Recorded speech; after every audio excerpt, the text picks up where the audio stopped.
7 खबर सबसे हटके।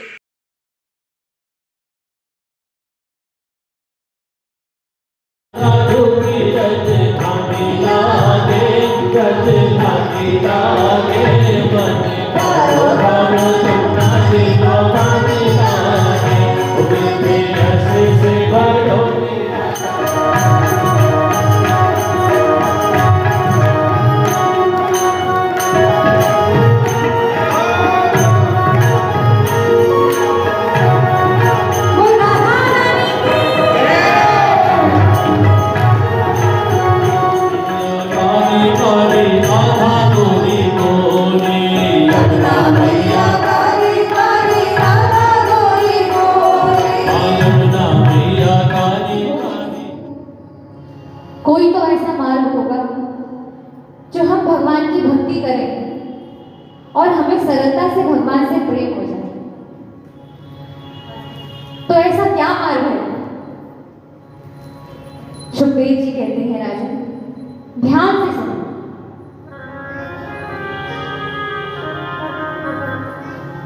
नियम एक ऐसी चीज है जो अपने जीवन में आप धारण करें तो पूरी जीवनचर्या बदल सकती है, दिनचर्या बदल सकती है। परंतु जीवन में नियम लाया कैसे जाए? हमारे गुरुदेव भगवान कहते हैं, नेम बढ़ावत प्रेम को, प्रेम बढ़ावत नेम, जागर नियम न प्रेम है, वागर कुशल नक्शे। अर्थात आप एक नियम बनाएं, कुछ दिन उस नियम को अपने जीवन में धारण करें। थोड़े समय बाद आपको उस नियम से प्रेम हो जाएगा।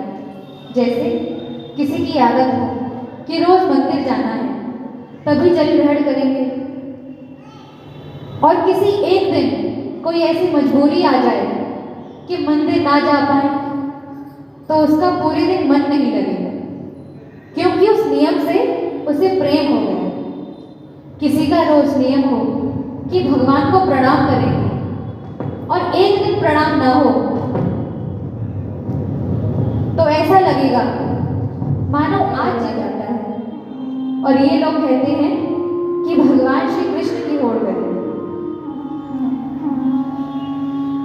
सुखदेव जी कहते हैं राजा, भगवान ने पहले राम अवतार लिया। क्यों? ताकि हमें पता चल सके कि अपना जीवन कैसे जीना है। अपनी माता, अपने पिता, गुरु तथा सखा, बंधु सभी से प्रेम कैसे करना है, उनका सम्मान कैसे करना है। परंतु जब भगवान श्री कृष्ण ने श्री कृष्णावतार लिया, तब भगवान ने जो गीता में कहा वो समझने आए कि किस प्रकार जीवन में जब धर्म संकट आए, सही और गलत के बीच अंतर समझ ना आए, उस समय आप गीता पढ़िए, आपको समझ आएगा कि धर्म और कर्म में क्या अंतर है। अर्जुन ने कहा, भगवान आप मुझे एक बात बताइए, आप जरा युद्ध भूमि में देखिए, यहाँ सभी मेरे भाई बंधु हैं, मेरे गुरु हैं, मेरे इष्ट हैं। आप बताइए मैं इन सब पर कैसे बाण चलाऊं, कैसे इन सबको मारूं? तब भगवान श्री कृष्ण ने कहा कि अर्जुन, अगर कोई भी व्यक्ति कोई ऐसा कार्य करे जिससे धर्म की हानि हो, तो समझो वो उसी क्षण मर गया। जब भरी सभा में सभी ने द्रौपदी पर लांछन लगाए, द्रौपदी की साड़ी खींची, तब ये सभी उस सभा में थे। एक विदुर के अलावा किसी ने आवाज नहीं उठाई कि ये गलत है, द्रौपदी जी के साथ ऐसा मत करो। जब द्रौपदी ने मुझे पुकारा और मैंने वहां अवतार लिया, साड़ी के रूप में द्रौपदी की लाज बचाई, उसी समय मैंने इन सभी को मार डाला, क्योंकि जो व्यक्ति एक स्त्री का सम्मान ना कर सके, जिसकी दृष्टि गलत हो, वो मेरी नजरों में जीवित ही नहीं है। सुखदेव जी कहते हैं, राजन, भगवान श्री कृष्ण की भक्ति और भगवान श्री कृष्ण से प्रेम एक ऐसा मार्ग है कि हमारे जीवन में कितने भी कष्ट क्यों ना हो। नारद प्रवेश करते हैं तो क्या देखा कि रुक्मणी जी के साथ भगवान भोजन प्रसादी पा रहे हैं। रुक्मणी जी के साथ भगवान को देखा, प्रणाम किया और नारद जी बाहर आए कि चलो, एक रानी के साथ तो भगवान है, पर बाकी की 16,107 रानियों का क्या? अब तो नारद जी दूसरी रानी के महल में गए तो नारद जी ने क्या देखा कि दूसरी रानी के साथ उसी समय, जिस समय भगवान श्री कृष्ण को रुक्मणी जी के साथ देखा था, दूसरी रानी के साथ भगवान श्री कृष्ण बैठकर भगवान की पूजा कर रहे हैं। जब देखा ध्यान कर रहे हैं तो बड़ा आश्चर्य हुआ कि एक ही समय पर भगवान श्री कृष्ण दो जगह कैसे हो सकते हैं। चलो कोई नहीं, अब ये तो माया है, भगवान श्री कृष्ण है, इनकी माया का पार कौन पाए। अब तो नारद जी तीसरे महल में गए और तीसरे महल में जाकर क्या देखते हैं कि भगवान श्री कृष्ण अपनी रानी के साथ कुछ खेल रहे हैं, चौपड़ खेल रहे हैं। और तो नारद जी को और आश्चर्य हुआ कि एक ही समय पर एक ही द्वारिकाधीश तीन जगह पर, अब तो एक एक करके एक एक रानी के महल में गए। और आज नारद जी ने क्या दृश्य देखा कि भगवान की केवल 16,108 रानियां ही नहीं हैं, परंतु भगवान स्वयं भी 16,108 रूपों में एक एक रानी के साथ रहते हैं। हमारे इस कलयुग में अगर कोई व्यक्ति 2 शादियां भी करे, 2 विवाह कर ले, तो क्या 2 रूप धारण कर सकता है? अगर कोई कर सके तो वो 2 क्यों 2,000 शादियां करे, कोई रोकने वाला थोड़ी है। सभी कहते हैं, अरे भगवान ने तो इतने विवाह कर लिए, हम 2 कर लेंगे तो कौन सी बड़ी बात है। अरे भगवान श्री कृष्ण की राह पर चलना है तो भगवान श्री कृष्ण बनकर देखो। भगवान ने 7 वर्ष की आयु में 7 कोस ऊंचा और 7 कोस लंबा चौड़ा गिरिराज पर्वत उठा लिया।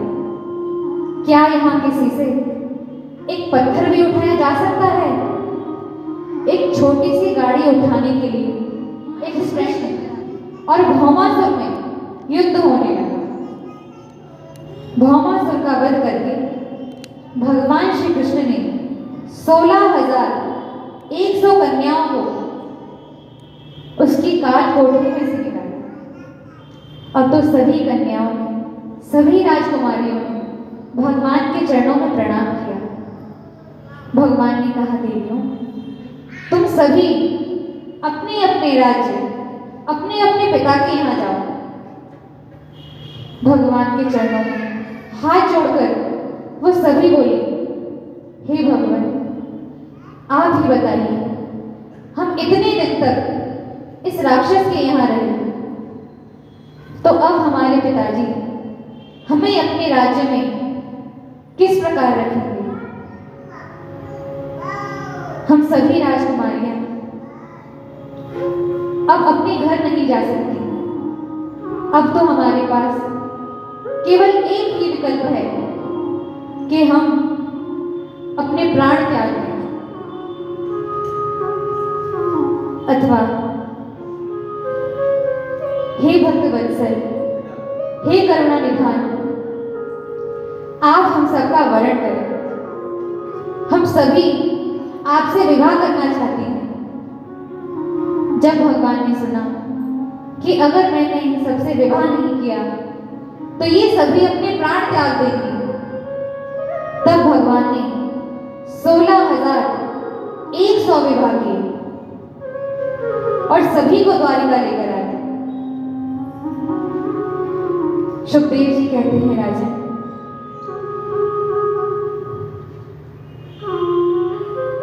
भगवान की भक्ति इतनी सरल नहीं है, बहुत ही पापड़ बेलने पड़ते हैं जब भगवान के मार्ग पर चलते हैं। करोड़ों में कोई बिरला ही होगा जिसे भगवान से प्रेम हो जाए, और केवल प्रेम ही ना हो, भगवान के लिए वो अपना सर्वस्व त्याग दे। भगवान के 16,108 विवाह हुए। एक बार नारद जी ने सोचा कि भगवान ने इतने विवाह तो कर लिए, पर भगवान इतनी सारी पत्नियों के साथ रहते कैसे होंगे?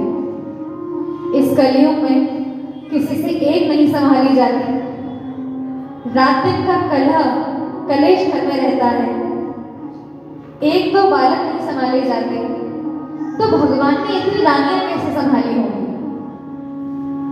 ये प्रश्न मन में लेकर नारद जी द्वारिका पहुंचे। सुबह सुबह का समय, प्रातः काल, जब द्वारिका जाकर सतीहो दुर्हिता पतिंशति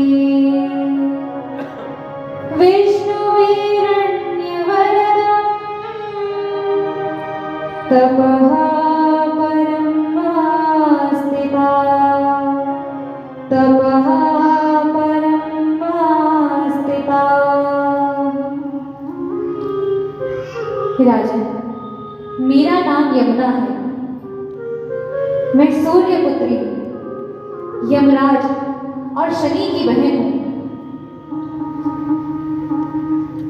मैंने भगवान श्री कृष्ण से प्रेम किया है और मैं केवल द्वारिकाधीश को ही वरण करूंगी, उन्हीं से विवाह करूंगी।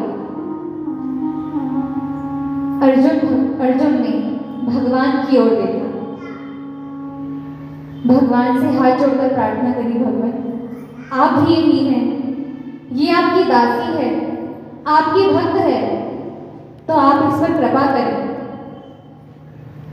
विनती सुनकर भगवान श्री कृष्ण ने आज कालिंदी यमुना जी को वरण किया और इसी दिन से श्री यमुना महारानी भगवान श्री कृष्ण की पत्नी हुई। भगवान ने चौथा विवाह श्री यमुना महारानी से किया। सुखदेव जी कहते हैं, राजन, भगवान का 5वां विवाह मित्र वृंदा जी से हुआ, छठा विवाह सत्या जी से हुआ, 7वां विवाह भद्रा जी से और 8वां विवाह श्री लक्ष्मणा जी से हुआ। भगवान ने 8 विवाह की।